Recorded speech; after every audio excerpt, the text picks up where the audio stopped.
चलिए करते हैं स्टार्ट क्लास को। कल हमने सिक्वल पढ़ा हुआ था, सिक्वल को हम पढ़ रहे थे, उसी को मैं कंटिन्यू करूँगा। सिक्वल में क्या क्या चीज़ें और हो सकती है उसको हम डिस्कस करेंगे जल्दी ही। मैं अभी बस अपने नोट्स ओपन कर लेता हूँ। आवाज़ आ रही है ना मेरी? ऐसा तो नहीं है मैं ही बोलता जा रहा हूँ और आप लोगों को आवाज़ नहीं? आ रही है सर। गुड ठीक इवनिंग है, sir. Good evening. Good evening. आप लोगों का सब्जेक्ट भी स्टार्ट हो गया क्या कोई और? No sir. अच्छा, अभी हुआ नहीं है।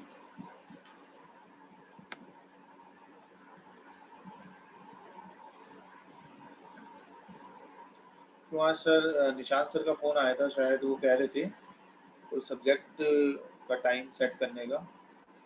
सब्जेक्ट का नाम तो नहीं बताया, उन्होंने कहा था कि 6 बजे तक क्लास चलेगी। मेरे को लगा कि शायद कोई सब्जेक्ट स्टार्ट हो गया वहाँ पे। सर कल होगा शायद से, बात हुई थी निशांत सर से ना आज मेरी। अच्छा अच्छा वो कह रहे थे कि स्टार्ट होगा रिसेंट 2-3 दिन में। अच्छा अच्छा अच्छा। हाँ, तो मेरे को लग रहा है वो टाइम का कंफर्मेशन ले रहे थे कि सर आप किस टाइम पढ़ाते हो। तो मैंने कहा 6:30 मेरा टाइम रहता है, कभी ऊपर नीचे हो जाता है, वैसे 6:30 टाइम है। तो बोले ठीक है, तो 6 o'clock वो ख़त्म होगी क्लास, तो आपको आधा घंटे का गैप भी मिल जाएगा, जिससे कि आप रिलैक्स मूड में पढ़ सकते हो। सर ऑफलाइन भी हो रही ना शायद से अब, इसलिए वो मेरे को दिक्कत इसका हो। नहीं पता है, मेरे को इसके बारे में तो नहीं पता ऑफलाइन भी हो रही है या नहीं।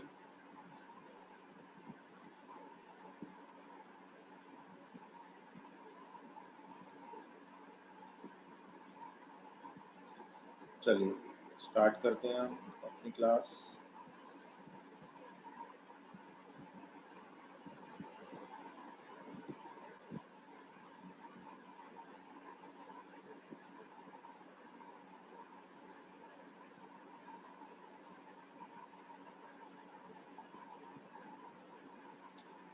ठीक है, स्क्रीन शेयर हो रही होगी।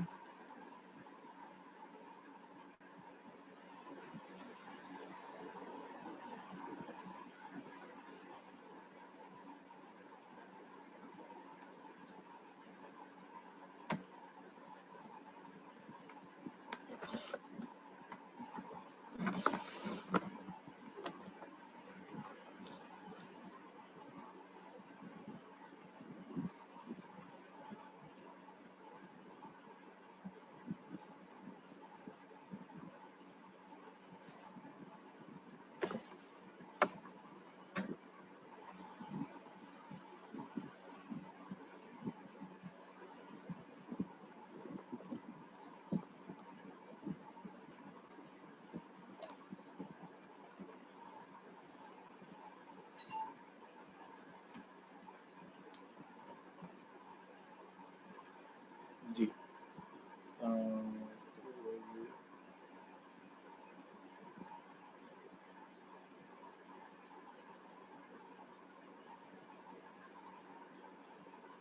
ठीक है, तो देखिए यहाँ पर हमने जो कल डिस्कशन किया था वो था सिक्वल के ऊपर, जिसमें हमने लास्ट पढ़े थे नेस्टेड क्वेरी, और जिसको कोरिलेटेड क्वेरी और नॉट कोरिलेटेड क्वेरी हमने थोड़ा सा देखा था। तो उसमें कुछ और पॉइंट्स है जो डिस्कशन के रह गए हैं, तो पहले उसको कंप्लीट कर लेते हैं, फिर उसके ऊपर कुछ क्वेश्चंस की प्रैक्टिस करेंगे हम जो हमारे गेट में आए हुए हैं। ठीक है, तो साथ साथ आप लोग भी करते रहो, जो कि आपको दिक्कत ना आए फ्यूचर में।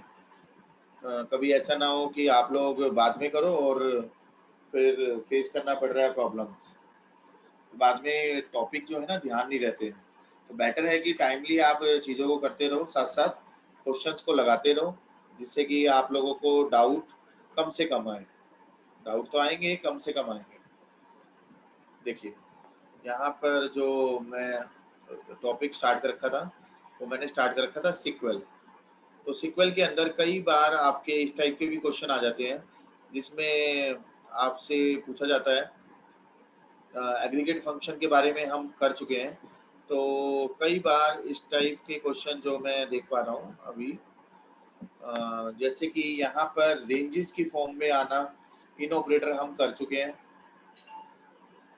हाँ, तो देखिए यहाँ पर क्वेश्चन है हमारा, जैसे कि find all the students who score the marks from 10 to 20।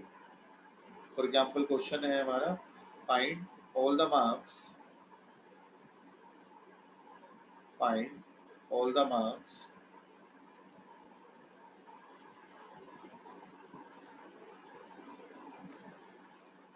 who score the marks from who score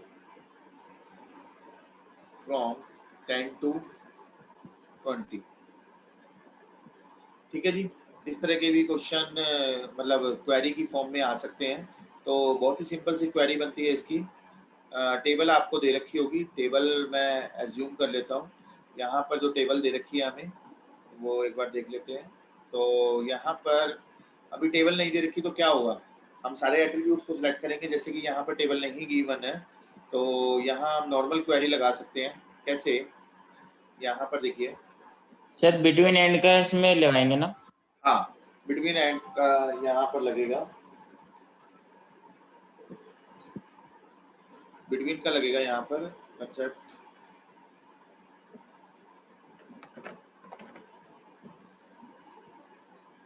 देखिए, select star from table name. Table name क्या है, जैसे कि टेबल नेम है हमारी student, where marks between, marks क्या आ जाएगा यहाँ पर, marks between 10 and 20, between 10 and 20।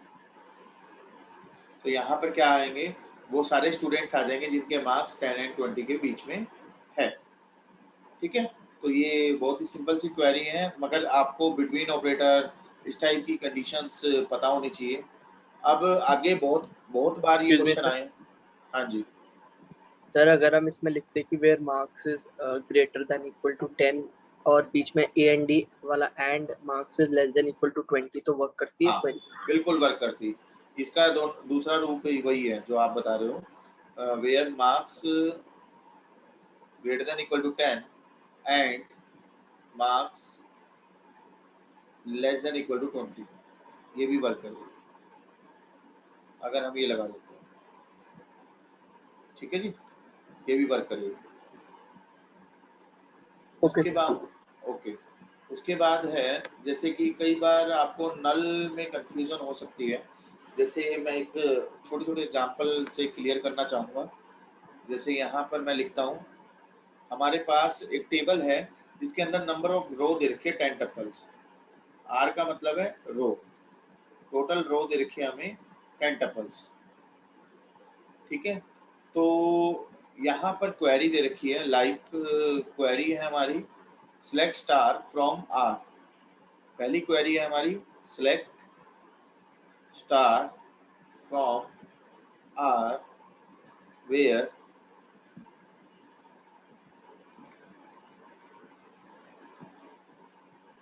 One equal to one. अभी समझना, मैं लिख देता हूँ पहले query, select star from R where null is null, where null is null. और आपको क्वेरी दे रखी है, select star from R where select star from R where 0 is null। और फोर्थ वन दे रखी है, select star from R where 1 is greater than 2। ठीक है जी, ये क्वेरी है आपकी, आप लोगों की ये क्वेरी है। अच्छा, कोई बता सकता है कि पहली क्वेरी का रिजल्ट क्या हुआ?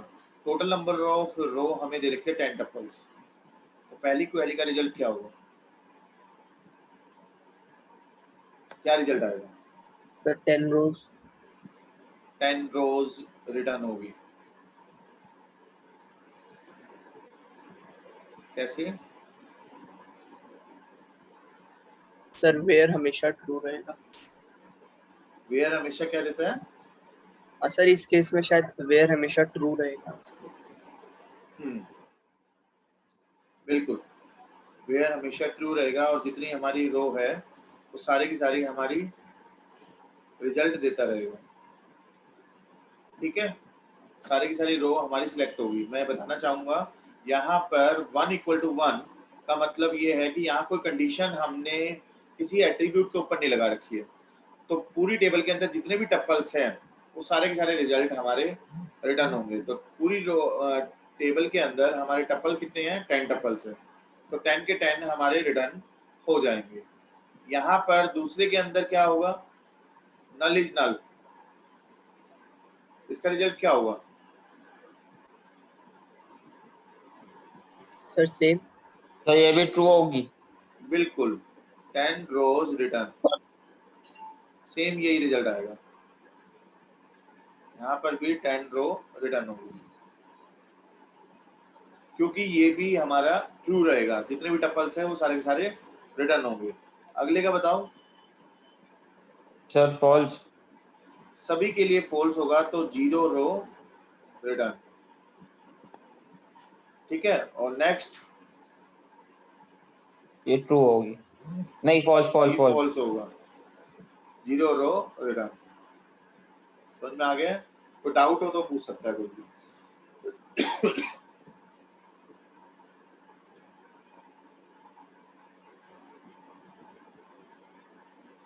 तो डाउट है तो पूछ सकता है, नहीं तो आगे चलते हैं। देखिए नेक्स्ट है आपका, जहां पर आपसे क्वेश्चन इस टाइप का भी आ जाता है। आपने काफी बार देखा होगा कुछ इस टाइप के क्वेश्चन कि name start with S, name start with A, contain with this. या कई बार आपने देखा होगा कि आपको वो स्टूडेंट चाहिए जो कहीं ना कहीं नाम आ रहा है दिल्ली का, पूरे एड्रेस में कहीं भी दिल्ली है, तो वो सारे स्टूडेंट्स हमारे निकल के आ जाए। तो उसके लिए इसने एक पैटर्न मैचिंग के लिए, इसको बोलता है पैटर्न मैचिंग। पैटर्न मैचिंग के लिए इसने एक कमांड बताई है। वो क्या है? लाइक ऑपरेटर बोलते हैं इसको हम। लाइक ऑपरेटर की हेल्प से हम इसको एग्जीक्यूट करा सकते हैं। कैसे?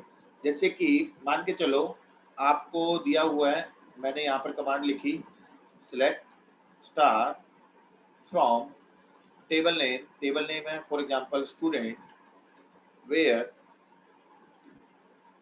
नेम लाइक, नेम लाइक क्या है? मान के चलो मैंने लिखा start with S. Start with S का मतलब क्या है? यहाँ पर हम मेंशन करेंगे कि वो नाम जो एस से स्टार्ट होते हैं और बाद में कितने भी नंबर ऑफ कैरेक्टर हो सकते हैं। अगर मैंने लिखा है एस के बाद परसेंटेज, परसेंटेज का मतलब है 0 और मोर देन 1 कैरेक्टर्स, 0 और मोर कैरेक्टर। परसेंटेज का मतलब होता है 0 और मोर कैरेक्टर्स, और एक होता है अंडरस्कोर, इसका मतलब होता है सिंगल कैरेक्टर।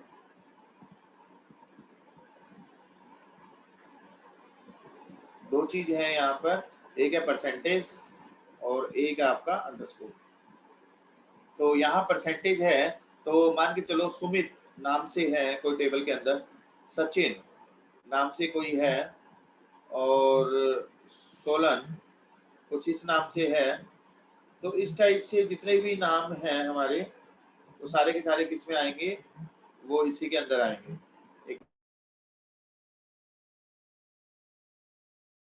ठीक है, सोलन हो गया, सचिन हो गया, इस टाइप से सौम्या, कोई भी नाम है जो एस से स्टार्ट हो रहा है वो सारे के सारे किसके अंदर आएंगे? यहाँ पर मैचिंग होने के बाद रिजल्ट में आएंगे। ठीक है, जिसका नाम एस से स्टार्ट हो रहा है। अगर मान के चलो कई बार आप क्वेश्चन में देखते होंगे कि हमें नंबर ऑफ कैरेक्टर पता ही नहीं है, मगर एंड पता है, तो मैं यहाँ पर लिख सकता हूँ लाइक एस परसेंटेज की जगह क्या लिखूंगा, परसेंटेज ए। जैसे लास्ट में जहां पर ए है, सौम्या है, तो ये रिटर्न हो जाएगा। ठीक है, फॉर एग्जाम्पल यहाँ पर कुछ इस टाइप का नाम दे रखे है, अमित, ठीक है, और अलग अलग कोई भी नाम है, देवेंद्र, लास्ट में जहां पर ए होगा वो हमारा रिटर्न हो जाएगा इसके थ्रू। ठीक है जी। अब मान के चलिए आपको लास्ट और फर्स्ट नहीं पता, आपको सेंटर में पता है। सेंटर का मतलब ये नहीं है कि बिल्कुल एग्जैक्ट सेंटर में, मेरे को ये पता है कि बीच में कहीं ना कहीं एक कैरेक्टर है आई, तो मैं स्टार्टिंग और लास्ट का नहीं पता कितने नंबर ऑफ कैरेक्टर है, मेरे को ये भी नहीं पता आई की पोजीशन क्या है, मगर मेरे को ये पता है कि उस कैरेक्टर के अंदर हमें वो रिटर्न कराने हैं जिसके अंदर आई किसी भी पोजीशन में आया हो, आई सेकंड पोजीशन पे, थर्ड पोजीशन पे, लास्ट पोजीशन पे।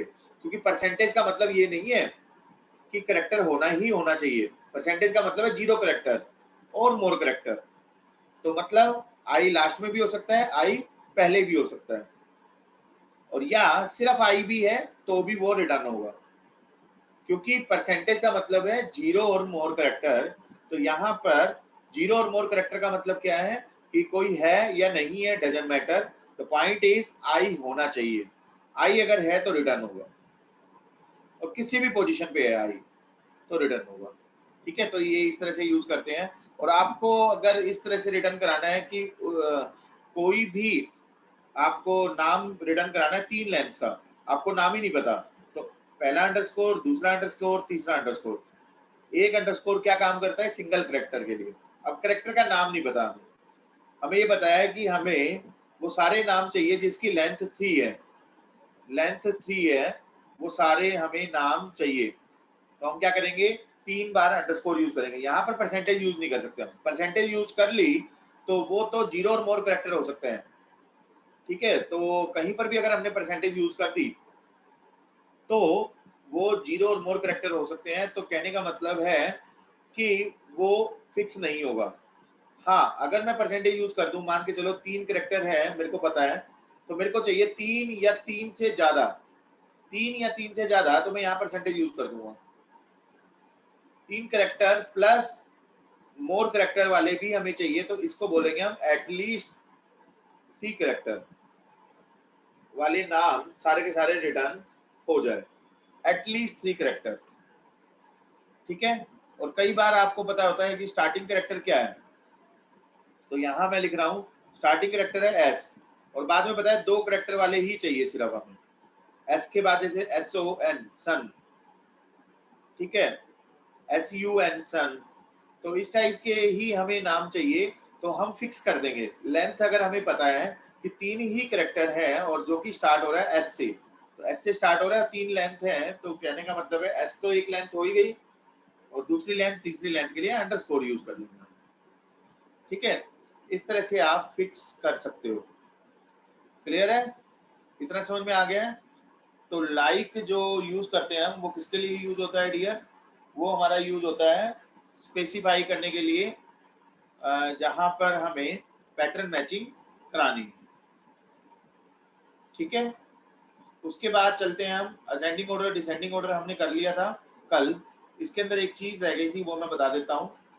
असेंडिंग ऑर्डर और डिसेंडिंग ऑर्डर में वो थोड़ा सा हम बता देते हैं, डिस्कस कर लेते हैं। जैसे कि एक ही क्वेरी के अंदर आप 2 बार भी असेंडिंग और डिसेंडिंग ऑर्डर लगा सकते हो।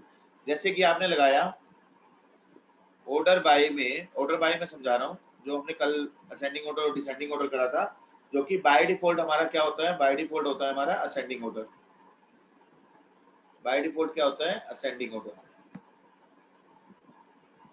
ठीक है, और अगर हमें डिसेंडिंग ऑर्डर में चाहिए तो मेंशन करना होगा DESC।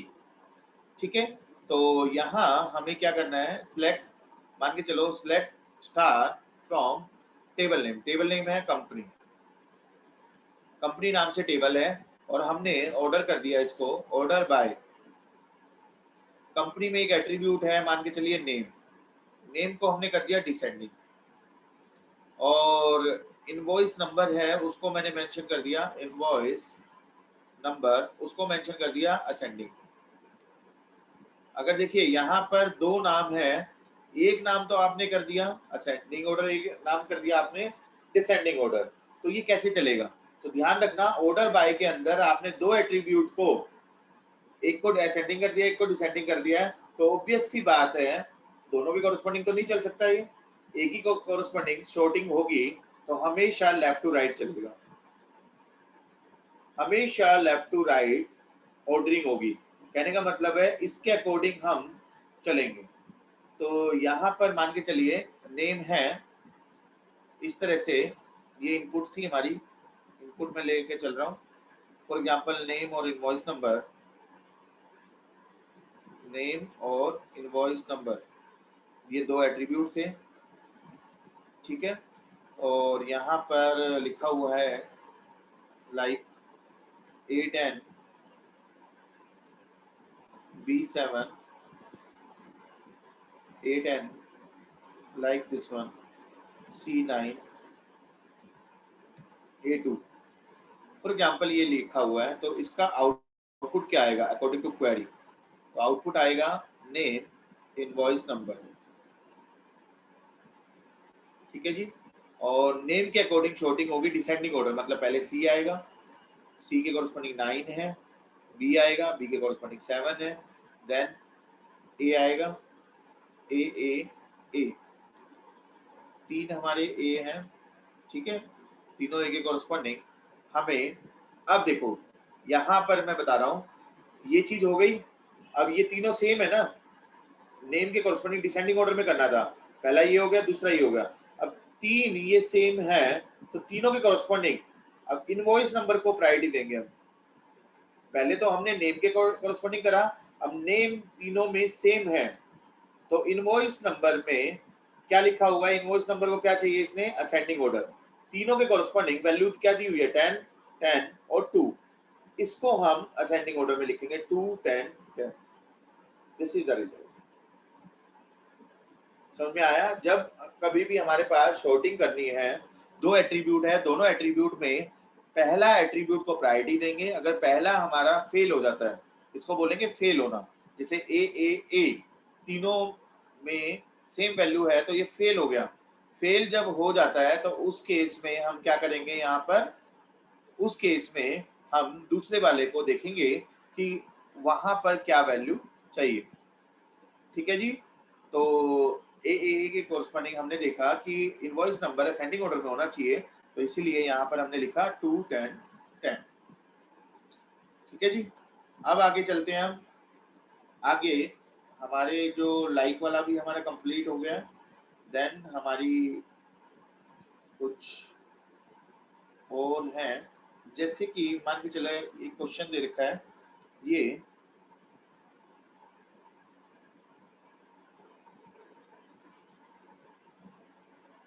consider a table T with following tuples.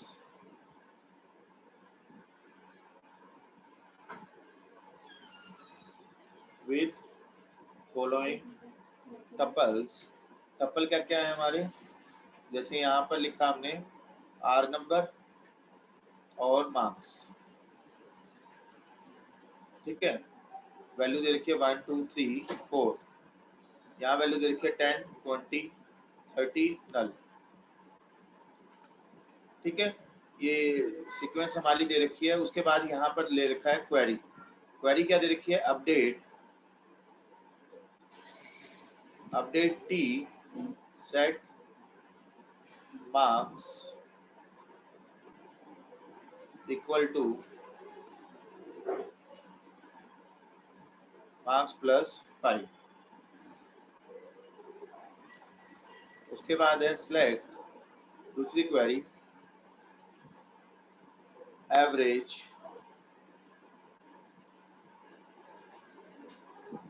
select average marks from T। बताइए इसका आंसर क्या होगा, what is the output of the select T? Question है what is the output of what is the output of the select T। Option आपको दे रखे हैं, ये question आया हुआ है 18.75, दूसरा ऑप्शन है 20, तीसरा ऑप्शन है 25 एंड फोर्थ ऑप्शन है एरर।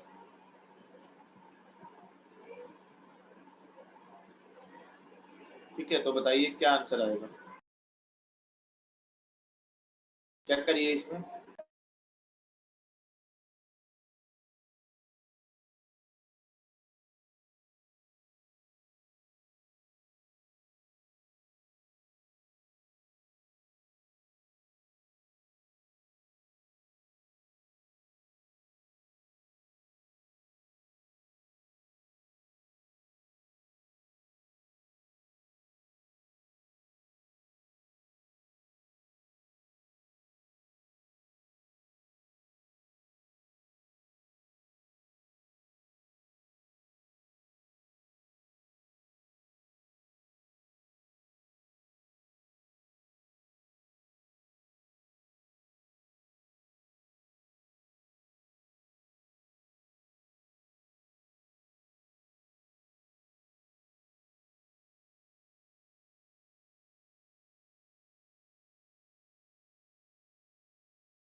आगे आंसर चैट बॉक्स में आंसर आए सर हैं 25 25 चैट बॉक्स में आस्था का आंसर आया हुआ है। और कौन बोल रहा है?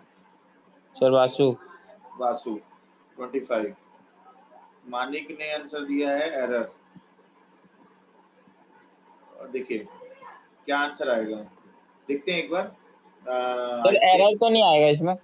नहीं, आई थिंक आंसर होना चाहिए 25। देखते हैं इसको। सर 25 नल के साथ कोई वैल्यू प्लस करेंगे तो नल ही रहती है वो तो। हाँ हाँ, देखिए अपडेट करेगा सबसे पहले तो ये मार्क्स को मार्क्स प्लस 5, इस तरह इस टाइप का क्वेश्चन मैंने आप लोगों को कराया भी था, है ना। तो इसमें ये 15 हो गया, ये 25 हो गया, ये 35 हो गया और नल का रिटर्न नल ही होगा। ठीक है, तो इस फिर उसके बाद इसने क्या कहा कि एवरेज करना है मार्क्स को फ्रॉम टी। तो एवरेज मार्क्स करना है इसको, तो एवरेज मार्क्स किसका होगा? एग्रीगेट फंक्शन में नल का तो एवरेज नहीं होता, इसको सम अप करोगे तो कितना वैल्यू आ जाएगी? 40 + 35 75 divide by total number of terms 3। तो 75 divide by 3 that is equal to 25। ठीक है, तो आस्था और वासु दोनों ने दिया है जो आंसर बिल्कुल करेक्ट है। ठीक है डियर,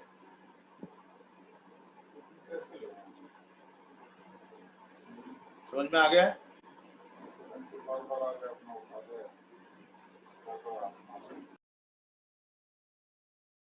ले लो। हाँ, नेक्स्ट क्वेश्चन देखते हैं।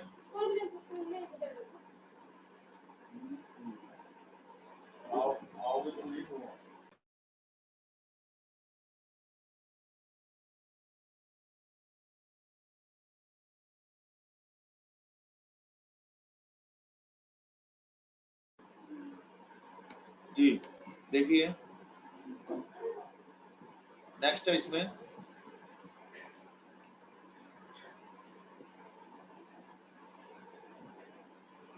देखिए, कई बार ऐसा भी क्वेश्चन आता है नॉट इक्वल टू, मैंने आपको बताया था शायद, बता देता हूँ। Find the number of student in each branch except of CSC. मान लो ये क्वेरी आ जाती है, find the number of students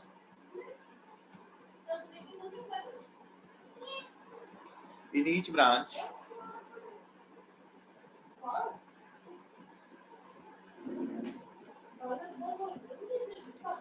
except of CSC।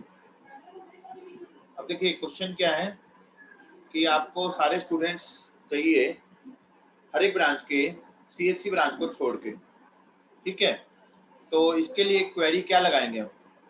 इसके लिए क्वेरी लगाएंगे ग्रुप बाय, लगेगा नहीं लगेगा? Select branch comma count star from student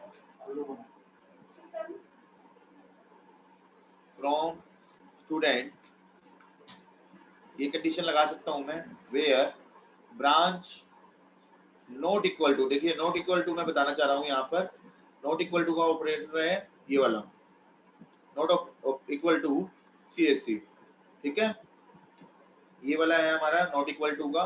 उसके बाद है ग्रुप बाय, हमें ग्रुपिंग भी करनी होगी, ग्रुप बाय ब्रांच। अब इसको समझिए, क्वेश्चन क्या है, मेरे को नंबर ऑफ स्टूडेंट काउंट करने हैं हर एक ब्रांच के एक्सेप्ट ऑफ CSC। एक टेबल दे रखी है, टेबल आपको दी होगी, मैं यहाँ पर रिजल्ट बता रहा हूँ डायरेक्ट। यहाँ पर रिजल्ट क्या आएगा, ब्रांच आएगा और हर ब्रांच में काउंट करने हैं आपको।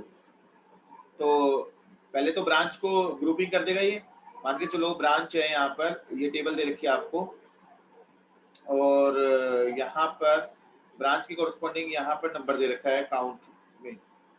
ठीक है, काउंट में नंबर दे रखा है, यहाँ ब्रांच है CSC IT, ठीक है, EC, इस तरह से सारी ब्रांच दे रखी है ना। तो यहाँ पर 111 सारे स्टूडेंट है 111 के, तो CSC को छोड़ के यहाँ IT का रह गया और EC। तो IT के कितने बच्चे हैं, 2 बच्चे हैं, EC के कितने बच्चे हैं, 1 बच्चा है। ठीक है, तो यहाँ आप समझ सकते हो, ब्रांच को ग्रुप किया, ग्रुपिंग कर दी, IT के अलग कर दिए, IT के 2 बच्चे हो गए, CSC के 2 बच्चे हो गए, EC का 1 बच्चा हो गया। ठीक है, और उसमें काउंट लगा दिया। और कौन कौन से नहीं चाहिए इसको, CSC नहीं होना चाहिए, तो CSC के अलावा सारे सारे रिजल्ट में आ जाए। ठीक है, ऑर्डर ऑफ एग्जीक्यूशन आप समझ सकते हो, पहले ये एग्जीक्यूट होगा स्टूडेंट टेबल से, दूसरा ये कंडीशन देखी जाएगी, तीसरा यहाँ पर ग्रुप बाय होगा, fourth one is the select होगा। ये ऑर्डर ऑफ एग्जीक्यूशन होता है। ठीक है डियर, समझ में आ गया? तो डाउट हो तो पूछ सकता है सर। अगर हम नॉट इक्वल टू CSC की जगह नॉट इन CSC कर देते तो वर्क करती है? नॉट इन CSC करेगा। देखो नोट इन और इन में सिंपल सा ये फर्क है, उसको छोड़ के, नोट इन का मतलब भी वही है, उसको छोड़ के ये ऑपरेटर है नॉट इक्वल टू, इसको बोलते हैं नॉट इक्वल टू। इसको बोलते हैं नोट इन। दोनों वर्क करेंगे, दोनों के दोनों वेयर कंडीशन में यूज होंगे। ठीक है, चलिए ओके और कुछ क्वेश्चन देख लेते हैं।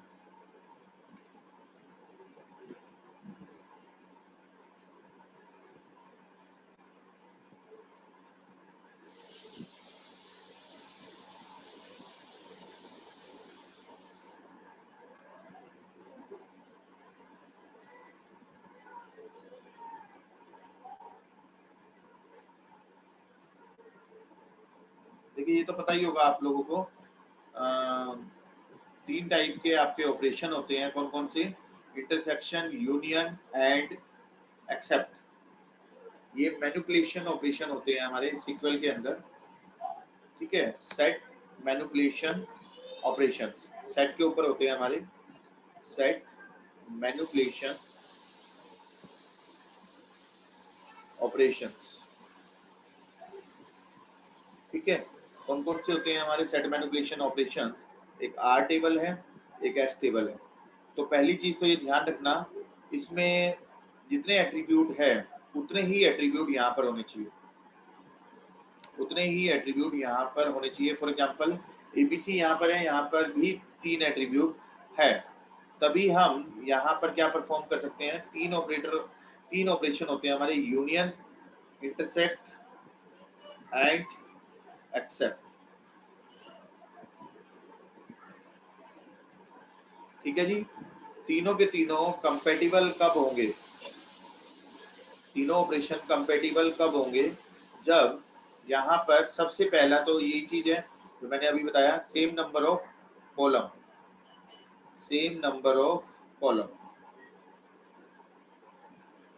ठीक है, दूसरा है corresponding field must have same domain.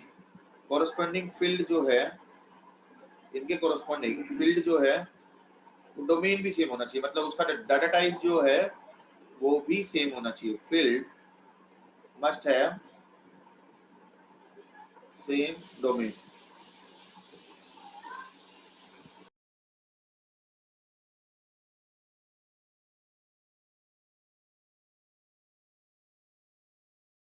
Same domain.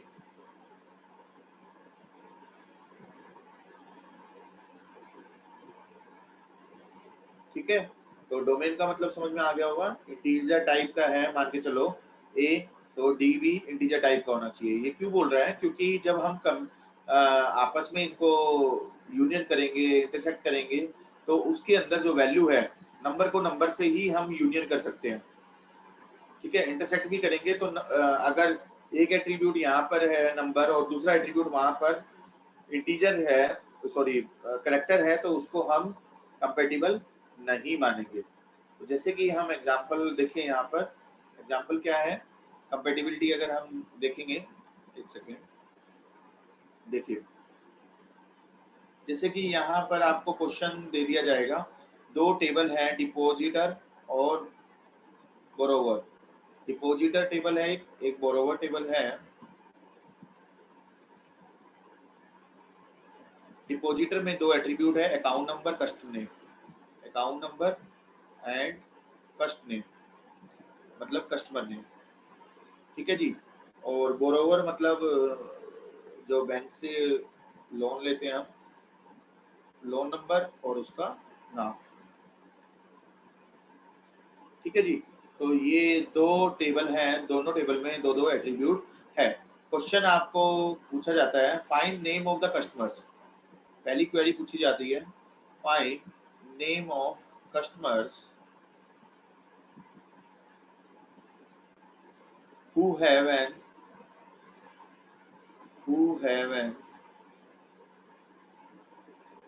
account or loan, who have an account or loan or both। ठीक है जी, आपसे क्वेश्चन क्या किया गया है? क्वेश्चन किया गया है कि नेम ऑफ कस्टमर आपको चाहिए, कौन कौन से नेम ऑफ कस्टमर चाहिए जिसका अकाउंट हो या फिर लोन हो या दोनों। तो कौन सी क्वेरी लगेगी? इसमें क्वेरी लगेगी यूनियन। यूनियन क्या होता है? यूनियन यही होता है ना, यहाँ पर क्या सेलेक्ट फर्स्ट नेम निकालना है हमें, किसमें से? From depositor.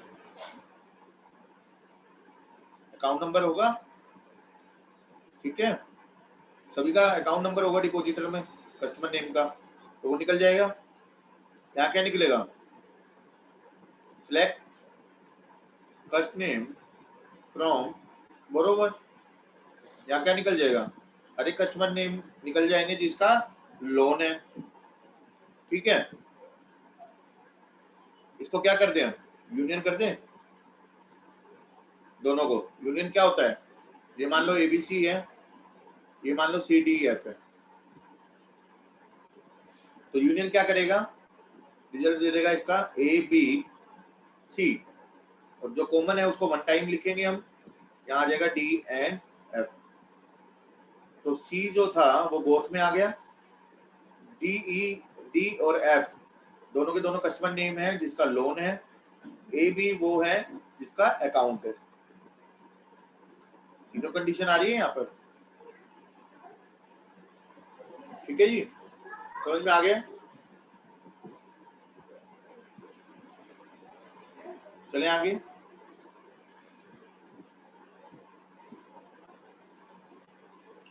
चलिए अगला है, अगर मान लो क्वेश्चन होता आपका both an account and loan, मान लो नेम ऑफ कस्टमर निकालना होता, name of customer who have both account and loan, तो इसी के अंदर हम क्या कर देते हैं? इंटरसेक्ट, क्या कह रहे हो? इंटरसेक्ट कर देते हैं। हाँ, जहां पर यूनियन वर्ड यूज किया था ना वहां पर, या यूनियन की जगह क्या हो जाता? इंटरसेक्ट। तो इसमें रिजल्ट क्या आ जाता?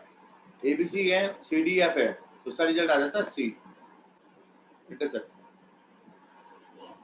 ठीक है। अगला है, अगर क्वेश्चन आपसे पूछा जाए अकाउंट है बट नॉट लोन, तो हम क्या करेंगे? अकाउंट है बट नॉट लोन, इंटरसेक्ट की जगह क्या यूज कर लेंगे? एक्सेप्ट। अकाउंट है, डिपॉजिटर वाले आ गए, मगर लोन नहीं है, तो बोथ वाला हट जाएगा। सिर्फ अकाउंट है हमारे और लोन नहीं, ठीक है जी, ये समझ में आ गया?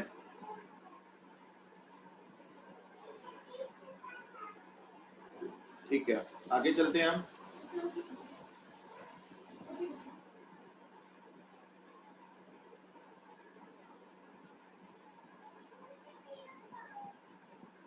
तो इस टाइप से ज्वाइन पे क्वेश्चन आते ही आते हैं आपके। इम्पोर्टेंट कंसेप्ट है हमारा join.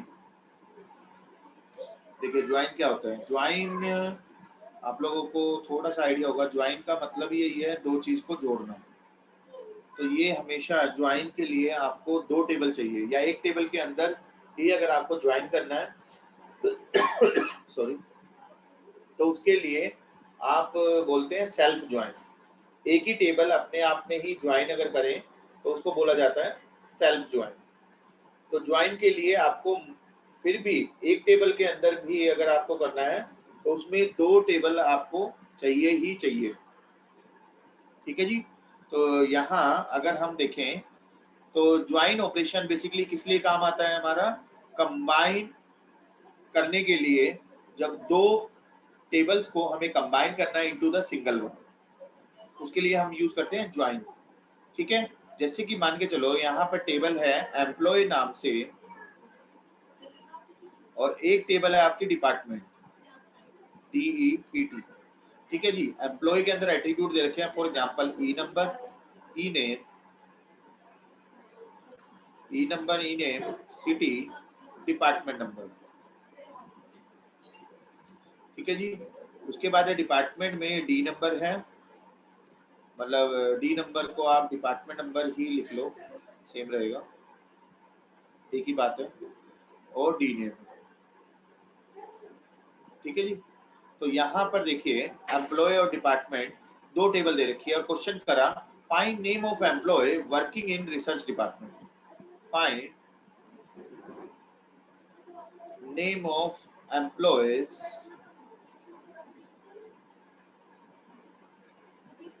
Working in research department.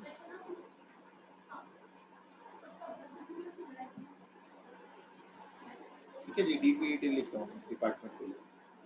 तो क्या क्वेरी होगी बता सकता है कोई?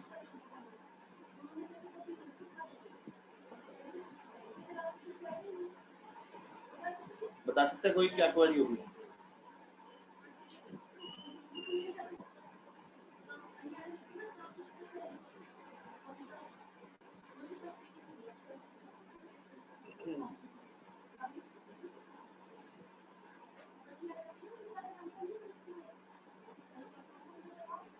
सर इसमें राइट में जैसे डिपार्टमेंट नेम है और लेफ्ट में डिपार्टमेंट नेम है, तो सर जहाँ राइट ज्वाइन कर सकते हैं इसको, क्योंकि हमें डिपार्टमेंट सारे चाहिए। देखो अभी राइट ज्वाइन और लेफ्ट ज्वाइन आगे डिस्कस करेंगे, वो भी डिस्कस करेंगे कि इसमें चलेगा नहीं चलेगा, है ना। पहले मैं अभी सिंपल ज्वाइन बता रहा हूँ, पहले एक बार ज्वाइन समझ लेते हैं, फिर आगे बात करेंगे left join, outer join, left outer join, right outer join और फुल आउटर ज्वाइन। ठीक है, तो अभी देखिए यहाँ पर सिंपल क्वेरी ये पूछी इसने, इसको है ना अभी सिंपल बना देता हूँ मैं, थोड़ा सा इसको मैं इरेजर यूज करके यहाँ पर ये हटा रहा हूँ। ठीक है, ये हटा के अब मैं इसको सिंपल बना दिया मैंने, और यहाँ पर ई नंबर और ई नेम है, डिपार्टमेंट नंबर, सॉरी ई नंबर नहीं है, डिपार्टमेंट नंबर है, जिसको हम बोल रहे थे डिपार्टमेंट नंबर और एम्प्लॉय। यहाँ पर एक सेकंड, ये डिपार्टमेंट नंबर है, ठीक है जी, और ये एम्प्लॉय नेम है, डिपार्टमेंट नंबर है और डिपार्टमेंट का नाम, ये बन गया हमारा। अब देखिए यहाँ पर कैसे ये वर्क करेगा, एक बार मैं समझा देता हूँ कि ज्वाइन कैसे वर्क करता है। देखिए हमेशा कभी भी आपको स्ट्रक्चर दे रखा हो, मैंने पहले भी आपको बताया था कि आपको वैल्यू अपनी तरफ से एज्यूम करनी होती है, मगर वैल्यू जो है ना कुछ इस तरह से लेनी होती है जो कि थोड़ा बहुत कॉमन भी आ जाए। जैसे डिपार्टमेंट नंबर, ई नेम, ये टेबल है, और दूसरी टेबल है आपकी ये वाली जिसमें है डिपार्टमेंट नंबर और डी नेम। ठीक है जी, अब देखिए यहाँ पर जो हम एज्यूम करेंगे वैल्यू इस तरह से एज्यूम करेंगे जो कि जब हम इसमें अप्लाई करें, जैसे कि यहाँ पर डिपार्टमेंट नंबर मैंने लिख दिया ABC। ठीक है जी, और डिपार्टमेंट नंबर है ना, ये नंबर की जगह तो नंबर लिखना पड़ेगा, तो ABC ना लिख के मैं यहाँ लिख देता हूँ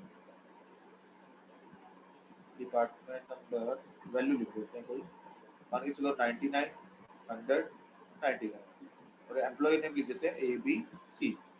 यहाँ डिपार्टमेंट नंबर है मान के चलो 99 और 100, यहाँ मैं लिख देता हूँ DE। ठीक है जी, कॉमन वैल्यू लेनी जरूरी है अभी भी ज्वाइन करना है तो आपको समझने के लिए। ठीक है, अब देखो यहाँ पर क्वेरी क्या होगी वो बाद में देखेंगे, पहले हम देख लेते हैं ज्वाइन कैसे होगा। जब मैं इसको ज्वाइन करूंगा, ज्वाइन कैसे काम करता है, कार्टेशियन प्रोडक्ट की तरह ज्वाइन काम करता है आपका, कार्टेशियन प्रोडक्ट की तरह। ठीक है, अब कार्टेशियन प्रोडक्ट काम करता है, एक पर्टिकुलर रो को सिलेक्ट करेंगे हम और ये मल्टीप्लाई हो जाएगा बाकी दोनों के साथ, मतलब दूसरी टेबल की जितनी भी रो है सबके साथ ये कार्टेशियन रो हो जाएगा। कार्टेशियन का मतलब होता है पर्टिकुलर फर्स्ट रो को सिलेक्ट करो और उसको कंबाइन कर दो दूसरी टेबल की जितनी भी रो है, जब वो खत्म हो जाए उसके बाद दूसरी रो को सिलेक्ट करो फर्स्ट टेबल की और कंबाइन कर दो बाकी जितनी भी रो है दूसरी टेबल की, फिर ये खत्म हो जाए उसके बाद थर्ड रो को सिलेक्ट करो, कंबाइन कर दो दूसरी टेबल की जितनी भी रो है। That is the meaning of the Cartesian product. ठीक है, जिसको हम रिप्रेजेंट करते हैं, फॉर एग्जांपल ये मान के चलो R टेबल है, ये S टेबल है, तो कार्टेशियन प्रोडक्ट रिप्रेजेंट करते हैं हम R क्रॉस S से, जिसके अंदर टोटल नंबर ऑफ रो कितनी आएगी, अगर मैं देखूं 1 मल्टीप्लाई होगा इसके साथ तो 2 रो यहाँ से आ गई, 2 यहाँ से आ गई, 2 यहाँ से आ गई, तो इसके अंदर टोटल रो कितनी आएगी, 6 रो। ठीक है, और आर के अंदर कितनी रो थी 3, एस के अंदर कितनी रो थी 2, तो दोनों को मल्टीप्लाई कर दोगे तो कितना रिजल्ट आ रहा है 6 ही आ रहा है। टोटल नंबर ऑफ रो कितनी आएगी इसमें 6। ये तो होता है कार्टेशियन प्रोडक्ट का मीनिंग। मगर ज्वाइन क्या कहता है, ज्वाइन कहता है जहां पर मैचिंग होगी कॉमन एट्रीब्यूट के कॉरस्पॉन्डिंग, जहां पर मैचिंग होगी सिर्फ उसी को हम रिजल्ट में लाएंगे। कहने का मतलब है यहां पर मैं लिखता हूं डिपार्टमेंट नंबर, ई नेम और डी नेम।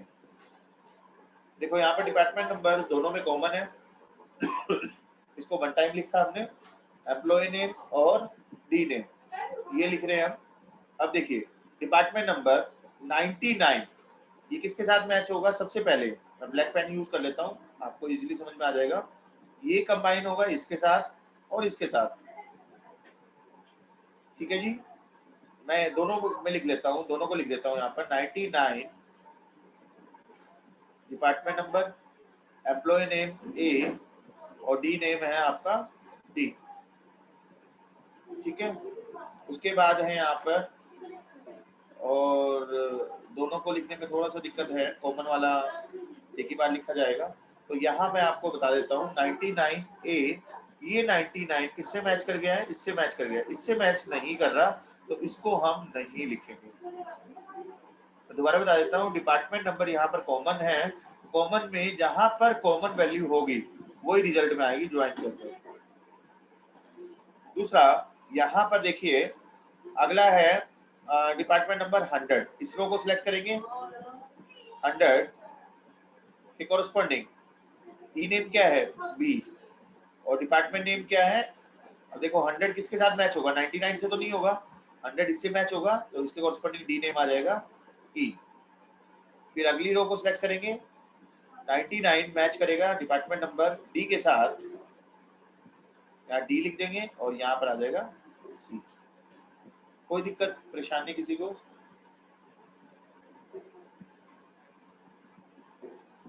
ये समझ में आ गया है, ठीक है। अब देखिए यहाँ पर इसकी क्वेरी अगर आप लिखते, ये हो गया रिजल्ट, इसकी क्वेरी अगर आप लिखते यहाँ पर क्या आता है, name of employee working in research department. Name of employee आपको निकालना है तो सिलेक्ट क्या करोगे आप, select E name from table name. अब टेबल नेम कौन सी होगी, टेबल नेम क्या होगी, यहाँ पर दोनों टेबल यूज होगी क्योंकि हमें नहीं पता है एम्प्लॉय नेम एम्प्लॉय से आ रहा है, एम्प्लॉय टेबल से आ रहा है या डिपार्टमेंट टेबल से आ रहा है, ठीक है। ये हो गया। अब इसने कंडीशन क्या दी, कंडीशन ये दी कि जिसका यहाँ पर जो कि employee name of employee working in research department. तो अब एक चीज समझना, रिसर्च डिपार्टमेंट कौन सी टेबल में मिलेगा, रिसर्च डिपार्टमेंट कौन सी टेबल में मिलेगा, डिपार्टमेंट टेबल में मिलेगा या एम्प्लॉय टेबल में। रिसर्च डिपार्टमेंट का मतलब क्या, डिपार्टमेंट का नाम, डिपार्टमेंट का नाम कौन सा है, रिसर्च डिपार्टमेंट, तो वो कौन सी टेबल में मिलेगा डियर, डिपार्टमेंट टेबल में, डी नेम के अंदर, ठीक है। मगर हमें चाहिए क्या, नेम ऑफ एम्प्लॉय, और name of employee department table में तो नहीं है, नेम ऑफ एम्प्लॉय किस में मिलेगा, इसके अंदर। जब हमें दो अलग अलग इसके अंदर कंडीशन लगानी है और इसके अंदर हमें रिजल्ट चाहिए, ये सिलेक्ट कराना है। जब कंडीशन और रिजल्ट दोनों अलग अलग है तो उसको कैसे हम यूज कर सकते हैं, तो ज्वाइन एक हेल्पफुल होता है क्या, कि दोनों में जो कॉमन एट्रीब्यूट है उसकी हेल्प से आप इसको ज्वाइन करके रिजल्ट की फॉर्म में जा सकते हो। कैसे, यहाँ पर देखिए select E name from employee department where, यहाँ क्या करोगे आप, डिपार्टमेंट नेम तो होना चाहिए किसका, इक्वल टू रिसर्च, रिसर्च लिख लो या आर लिख लो, यहाँ पर आर वैल्यू डाल लेना डिपार्टमेंट नेम में, यहाँ आर लिख देना, यहाँ आर आ जाएगा, ठीक है डियर। ये तो मैंने ज्वाइन समझाया था, आर मतलब रिसर्च डिपार्टमेंट। एंड कंडीशन क्यों डाल रहा हूँ, क्योंकि दोनों को ज्वाइन करना है। तो ज्वाइन करने के लिए क्या लिखूंगा मैं, यहाँ पर डिपार्टमेंट नंबर है दोनों टेबल में कॉमन, तो यहाँ पर आ जाएगा क्या, एम्प्लॉय डॉट, यहाँ लिख रहा हूं मैं employee dot department number equal to department dot department, ये इक्वल हो as well as research department हो, उसका एम्प्लॉय नेम हमें चाहिए। तो इसका रिजल्ट क्या आ जाएगा, इसका रिजल्ट आ जाएगा फाइनली, इसका रिजल्ट आ जाएगा जब ये क्वेरी एग्जीक्यूट होगी, ई नेम ए एंड सी, ये रिसर्च डिपार्टमेंट था, इसके कॉरस्पॉन्डिंग एम्प्लॉय नेम क्या है, ए, ये रिसर्च डिपार्टमेंट था, इसके कॉरस्पॉन्डिंग एम्प्लॉय नेम क्या है, सी। तो ये ज्वाइन हेल्पफुल होता है हमारा जब कभी भी हमें रिजल्ट इस टाइप से चाहिए। ठीक है, समझ में आ गया आप लोगों को? चलते हैं आगे। देखिए ज्वाइन एक टाइप का नहीं होता, ज्वाइन अलग अलग टाइप के होते हैं, जैसे कि अभी शायद मानिक ने बोला था कि ज्वाइन हम कर सकते हैं, बिल्कुल कर सकते हैं। एक इसके अंदर होता है, यहाँ पर जो ऊपर हमने देखा नेचुरल ज्वाइन, एक ज्वाइन का टाइप है नेचुरल ज्वाइन। नेचुरल ज्वाइन कहाँ पर यूज करते हैं, जहाँ पर हमारे पास दो कॉलम के नाम सेम हो वेयर कंडीशन में, उसको बोलते हैं नेचुरल ज्वाइन। जो ये ज्वाइन हमने करा है ना, ये वाला ज्वाइन जो एग्जांपल किया है वो नेचुरल ज्वाइन का एग्जांपल है। नेचुरल ज्वाइन क्या होता है, जब हम कार्टेशियन प्रोडक्ट करें इक्वल कंडीशन की हेल्प से, बट वो Cartesian product using two column having the same name, then this is called natural join. जो अभी हमने करा है ये एग्जांपल है नेचुरल ज्वाइन का। ठीक है जी, अब आगे बढ़ते हैं आउटर ज्वाइन। ये जो ज्वाइन था वो सिंपल नेचुरल ज्वाइन ही था।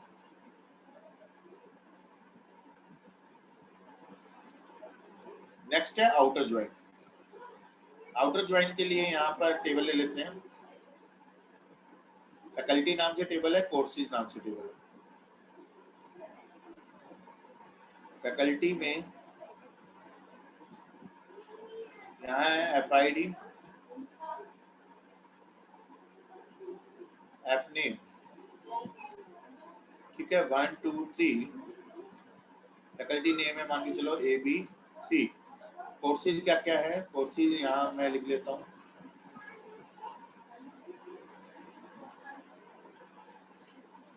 कोर्सेज है CID मतलब course ID, C name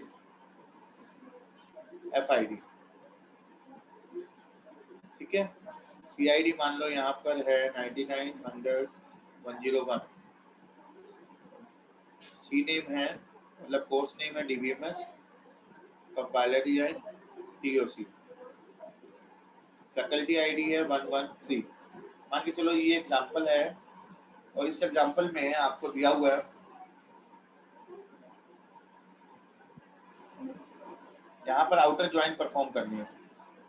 outer join कहाँ पर यूज होती है, जहां पर हमें कहीं पर दो टेबल है, दोनों टेबल में से पहली टेबल के एट्रीब्यूट्स को तो यूज करना है, दूसरी टेबल के कॉमन एट्रीब्यूट को छोड़ देना है, वहां पर हम आउटर ज्वाइन यूज करते हैं। बेसिकली आउटर ज्वाइन जो है ना, मेन जो क्वेश्चन आता है वो आता है आपका टाइप्स के ऊपर। 3 टाइप की इसमें आउटर ज्वाइन होते हैं। पहला होता है लेफ्ट आउटर ज्वाइन, और दूसरा होता है राइट आउटर ज्वाइन, तीसरा होता है फुल आउटर ज्वाइन।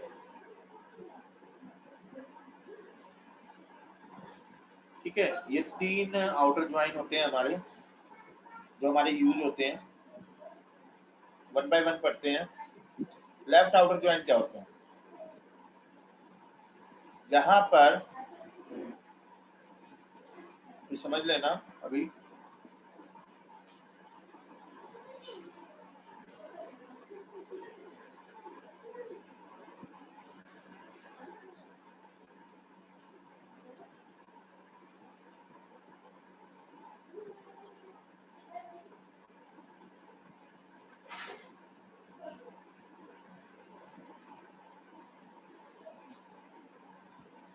कोई ना कोई कॉमन आपने लिया, इसमें आप आईडी लिया, ठीक है। देखिए लेफ्ट आउटर ज्वाइन होता है, अभी मैं एग्जांपल से बता देता हूँ। जो ऊपर लिया हुआ है हमने,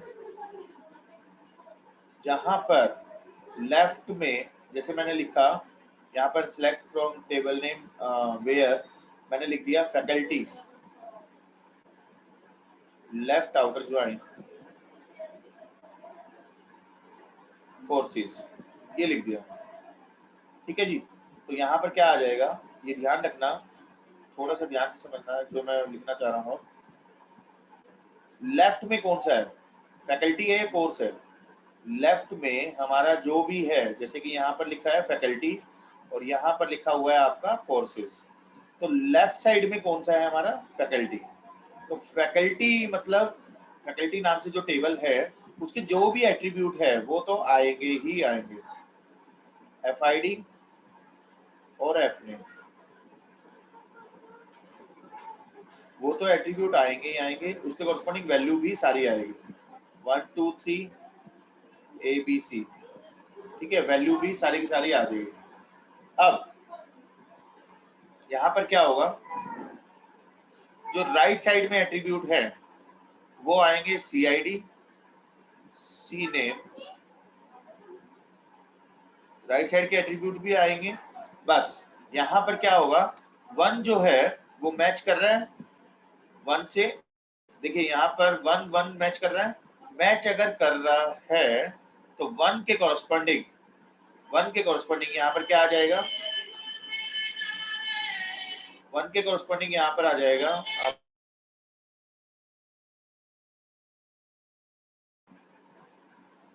1 के कॉरस्पॉन्डिंग आ जाएगा आपका 99 और CNAME में आपका DBMS।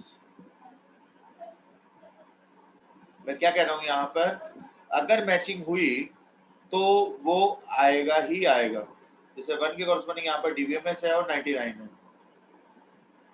ठीक है, अब 1 के कॉरस्पॉन्डिंग एक और मैच हो रहा है यहाँ पर, क्या ये आएगा इसमें,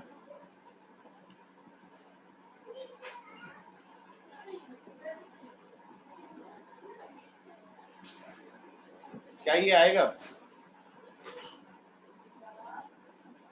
तो बता सकते हैं?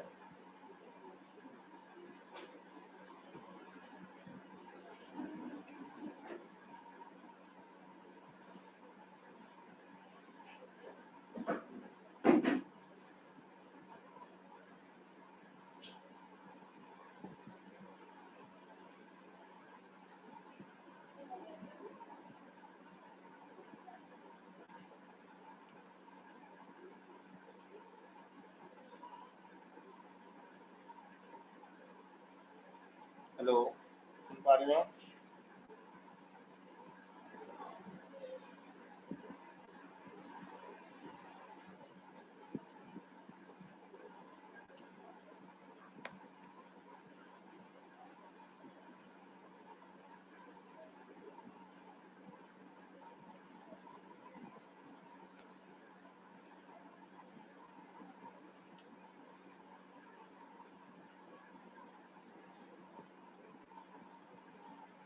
हेलो, आवाज आ रही है?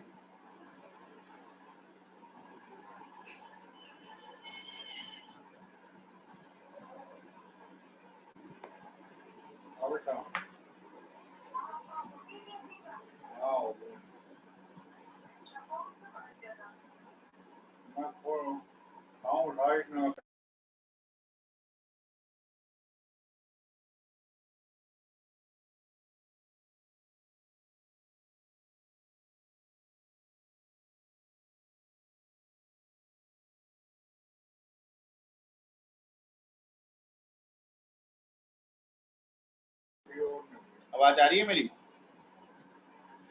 Yes sir. तो इसमें बता सकता है कोई 1 से 1 मैच किया तो आंसर क्या आएगा?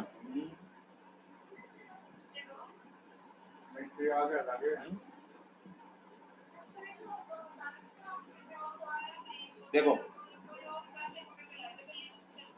क्या, देखिए ये वाली रो सिलेक्ट हो गई है, अब इसके कॉरस्पॉन्डिंग यहाँ पर ये जो है ना वैल्यू थोड़ा गलत दे रखी है, यहाँ पर सिचुएशन ऐसी आएगी, इसको ऐसे मान लो, एक रो को काट ही देता हूँ मैं, मेरे को कंसेप्ट समझाना है, बाद में एग्जांपल देखेंगे हम इस टाइप का। तो यहाँ पर देखिए 1 के कॉरस्पॉन्डिंग ये आ गया, 2 के कॉरस्पॉन्डिंग वैल्यू नहीं है, 3 के कॉरस्पॉन्डिंग है, तो यहाँ पर आ जाएगा 101 और TOC। ठीक है, 2 के कॉरस्पॉन्डिंग कुछ नहीं है तो यहाँ पर नल आ जाएगा।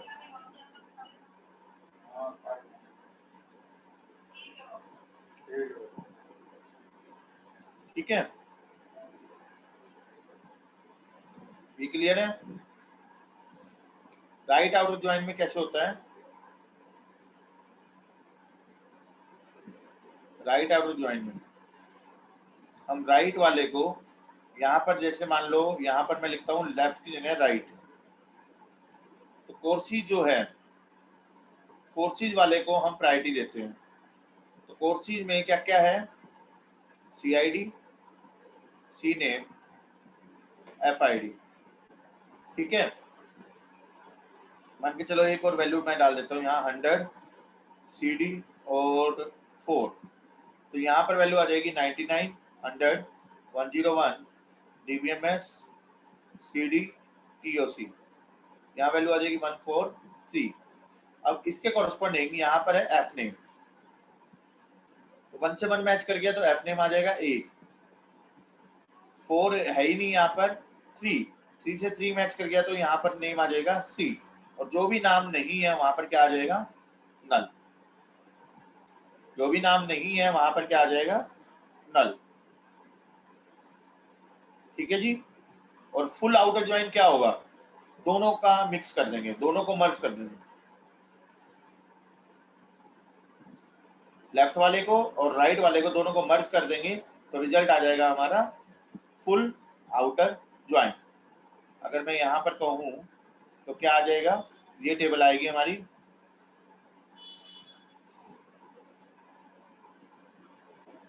चार एट्रीब्यूट होंगे, कॉमन एट्रीब्यूट एक ही बार आएगा, FID, F name, course name था शायद, course name and course ID।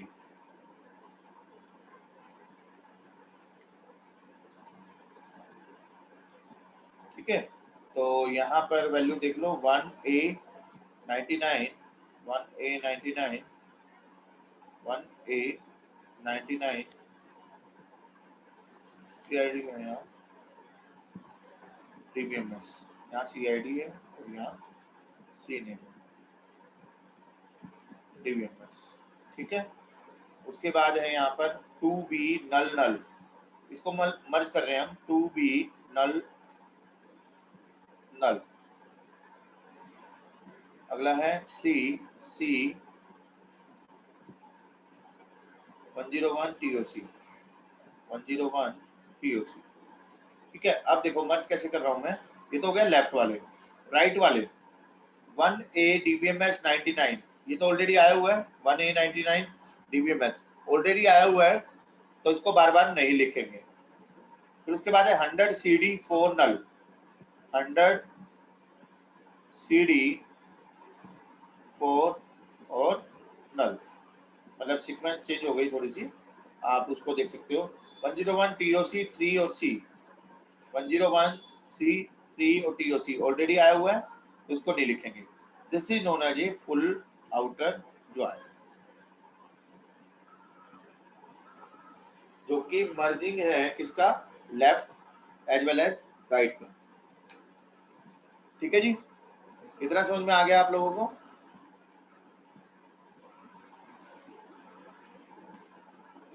उसके बाद है इसमें सेल्फ ज्वाइन। सेल्फ ज्वाइन मैंने अभी बताया था आपको, सेल्फ ज्वाइन होता है एक ऐसा join that is a table can be join by itself. Self join को, सेल्फ मतलब अपने आप को ज्वाइन करना, मतलब एक ही टेबल है उसी को दूसरी टेबल एज्यूम करना, उसको बोलते हैं हम सेल्फ ज्वाइन। ज्वाइन हमेशा दो टेबल में होगा, ज्वाइन हमेशा दो टेबल में होगा। तो यहाँ पर सेल्फ ज्वाइन का मतलब क्या हुआ? एक ही टेबल है और उसी टेबल को दूसरी टेबल को मान के उसी में ज्वाइन करना, उसको बोलते हैं हम सेल्फ ज्वाइन। जैसे कि अगर मैं बताऊं, यहाँ पर है एम्प्लॉय नेम सैलरी, एक टेबल है एम्प्लॉय नेम ई नेम, एम्प्लॉय नंबर, सैलरी, और यहाँ है मैनेजर नंबर। ठीक है जी। एम्प्लॉय नेम है फॉर एग्जांपल जो भी मतलब कुछ भी आप ले सकते हो, किरण, जॉन, राजेश। ठीक है, कोई भी नाम आप यहाँ पर लिख सकते हो, मनीष। एम्प्लॉय नंबर है 1 2 3 4। Salary for example 9000, 6K, 6K, 4K।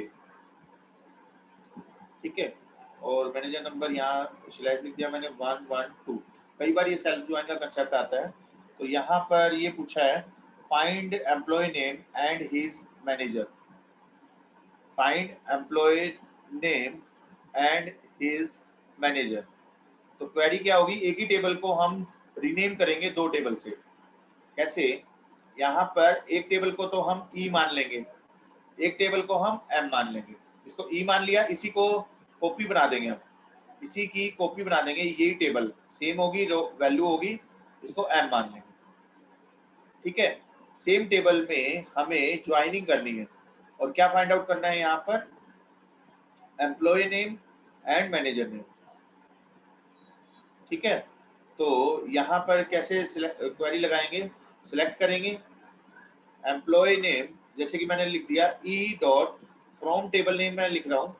Table name में एक एम्प्लॉय को तो मैं मान लेता हूँ, एम्प्लॉय नाम से टेबल थी, इसको मान लेता हूँ ई, और एक एम्प्लॉय सेम टेबल को, एम्प्लॉय को मैं मान लेता हूँ एम।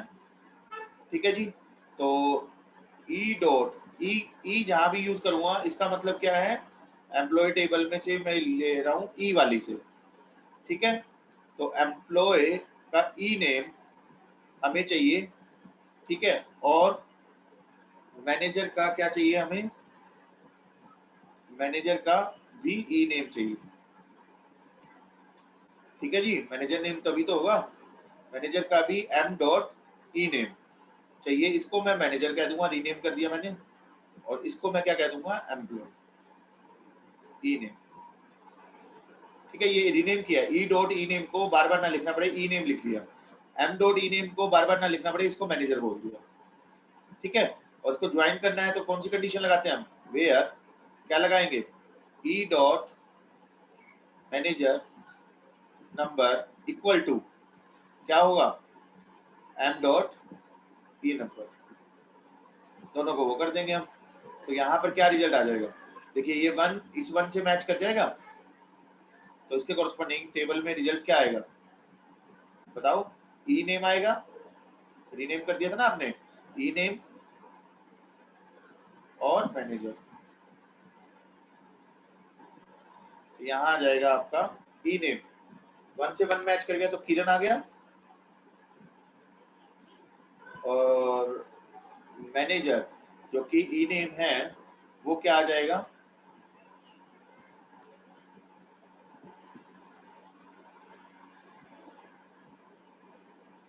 एक बार मैं वैल्यू ले लेता हूँ जब ज्यादा क्लियर होगा। यहाँ किरण, जॉन, राजेश, सेम वैल्यू होगी Manish, 1 2 3 4, 9K, 6K, 6K, 4K slash 112। ये है ई नेम, ई नंबर, सैलरी, मैनेजर नंबर। ठीक है, तो हमने ई में से एम्प्लॉय नेम कंडीशन किस पे लगाई, ई डॉट मैनेजर नंबर, ये वाली कंडीशन इस पे कंडीशन लगी है, और एम डॉट ई नंबर इस पे कंडीशन। तो यहाँ से देखो ये रो सेलेक्ट होगी, इसके साथ चेक होगा, इसके साथ नहीं मैच कर रहा, फिर अगले के साथ, ये 1 इसके साथ मैच कर जाएगा। ठीक है, ये 1 इसके साथ मैच कर गया, इसके साथ, तो इसके कॉरस्पॉन्डिंग नेम क्या है, जॉन। समझ में आ गया, और इसके कॉरस्पॉन्डिंग नेम क्या था, किरण। अब ये वाला किसके साथ मैच हो गया, इसके साथ, तो ये क्या था, किरण, ये तो किरण ही था, और ये क्या है आपका, राजेश। ठीक है जी, ये इसके साथ मैच कर गया तो इसके कॉरस्पॉन्डिंग है राजेश, इसके कॉरस्पॉन्डिंग था जॉन, और यहाँ पर किरण ही था। फिर उसके बाद सेकंड को सिलेक्ट किया, इसमें नंबर है 2, क्या 2 कहीं पर आया हुआ है? बिल्कुल आया हुआ है। तो 2 से 2 मैच करके यहाँ पर आ जाएगा जॉन और यहाँ पर आ जाएगा मनीष, यहाँ आ जाएगा जॉन और यहाँ आ जाएगा मनीष। फिर कहीं ये मैच नहीं कर रहा। फिर राजेश में नंबर क्या है? 3, यहाँ 3 है, कहीं पर नहीं है। फिर मनीष में 4 है, यहाँ पर 4 है, नहीं है। तो दिस इज द रिजल्ट। तो कई बार क्वेश्चन आता है कि सेल्फ ज्वाइन करने के बाद ये टेबल है और इसमें टोटल नंबर ऑफ रो कितनी आ रही है, ठीक है। This is known as a self join. ये क्लियर हो गया डियर? समझ में आ गया आप लोगों को? समझ में आया या नहीं? यस सर आया सर, रिवाइज करना पड़ेगा अपने आप थोड़ा थोड़ा, तभी आएगा। हाँ नहीं, ये तो प्रैक्टिस करनी पड़ेगी तभी होगा। क्वेश्चंस तो प्रैक्टिस के बिना तो होंगे नहीं। चलिए अभी एसक्यूएल खत्म नहीं हुआ, कुछ और प्रैक्टिसेस हम कल कर लेंगे, ठीक है। तो थोड़ा सा और ज्यादा क्लियर हो जाएगा, ठीक है डियर। या प्रैक्टिस खुद कर लो, बहुत क्वेश्चन करा दिए मैंने वैसे साथ साथ, इनको आप प्रैक्टिस कर सकते हो सारे सर कंसेप्ट। एसक्यूएल के कॉन्सेप्ट यहीं खत्म हो गए? हाँ कंसेप्ट सारे खत्म हो गए हैं, कंसेप्ट विद एग्जांपल जितने भी थे, और भी क्वेश्चंस थे वो मैंने करा दिए। मैं सोच रहा हूँ 2-4 नेक्स्ट क्वेरी और करा दूंगा मैं कल, उससे सर थोड़ा सा, कोरिलेटेड और नेक्स्ट क्वेरी करा देना थोड़ी ना, उससे हाँ उससे और ज्यादा क्लियर हो जाएगी चीजें। चलो कल और रख लेते हैं सीक्वल का, फिर उसके बाद अगला कंसेप्ट स्टार्ट करें। Okay sir, thank you. ठीक है, तो आज Yes, के sir. लिए इतना सफिशिएंट रहेगा, आगे कल पढ़ते हैं। Thank you sir. ओके जी, thank you to all, bye bye, take care, good night.